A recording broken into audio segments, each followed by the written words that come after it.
What if the way to change the world was not by criticizing it, but by celebrating?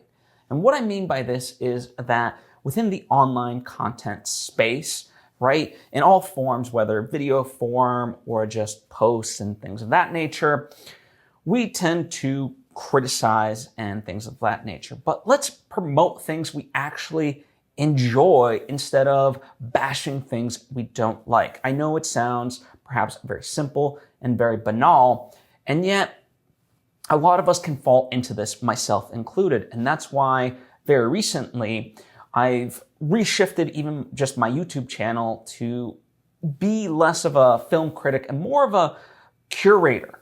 And not just films, but also books, TV shows, things of that nature. Like if I see something, I want to really promote it and give it the voice that it deserves, right? So here's a recent example. Life of Chuck is this wonderful movie by Mike Flanagan, based off of a Stephen King, I believe, short story.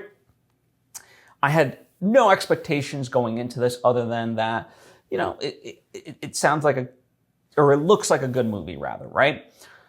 And I came out of it transformed. Like it's still early in the year, but this might be one of my favorite movies of this year. Certainly, I feel like it's going to make top 10. Like if it doesn't, that means there's some really incredible movies that come out for the rest of the year, right?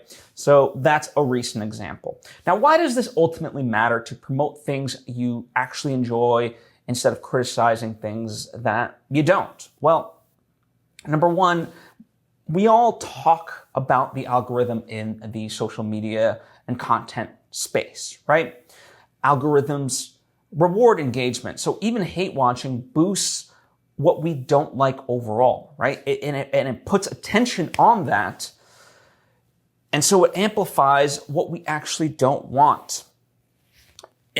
And instead, sharing what we actually do love signals quality and integrity in this otherwise very noisy landscape, right? Oddly enough, right? Paradoxically, one sort of observation that I have of the world is that we tend to fight against something as opposed to try to fight for something. And by promoting what we actually enjoy, we're making that claim of what we should be striving towards rather than like, okay, we don't like this, we don't like that. And that's all a part of this, really, when you think about it.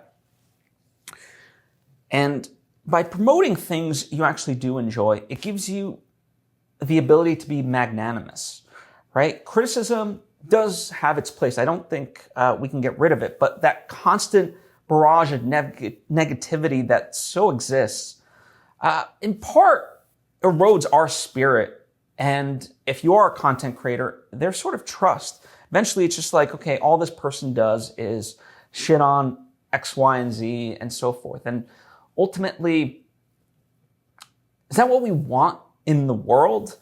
You know, again, I'm not saying criticism doesn't have its place. And in many ways, like a good starting position is to, you know, like in terms of your tastes and your identity and stuff like that, is to start with, okay, what's not for me versus, because then that helps define, okay, what is for you. But there's a difference there. A, because it's more internalized. B, there doesn't have to be this bashing against. It's just like, oh, you know what? This isn't for me. And therefore, by extension, you don't need to like talk about it and be brazen about it, right?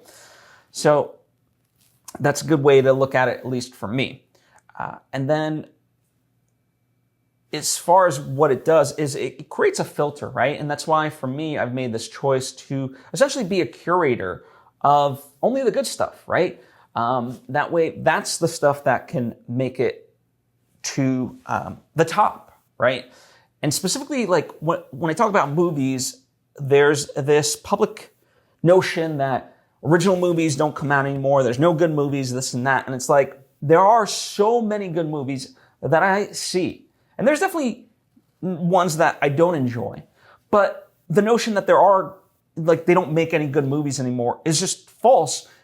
But we have that tendency to feel that way because they just get buried in this onslaught of just noise, right? And so I want to be a curator, and I want us to be curators of that good stuff. So we could signal, hey, this is what we truly like, and we could start rewarding the creators and the marketplace, if you will, to go out and make more of this stuff because this is what we enjoy, right? And yeah, that's another big component of it, is that it signals the taste of what we actually do want, right? We keep saying often as a society of like, we're tired of this, we're tired of that.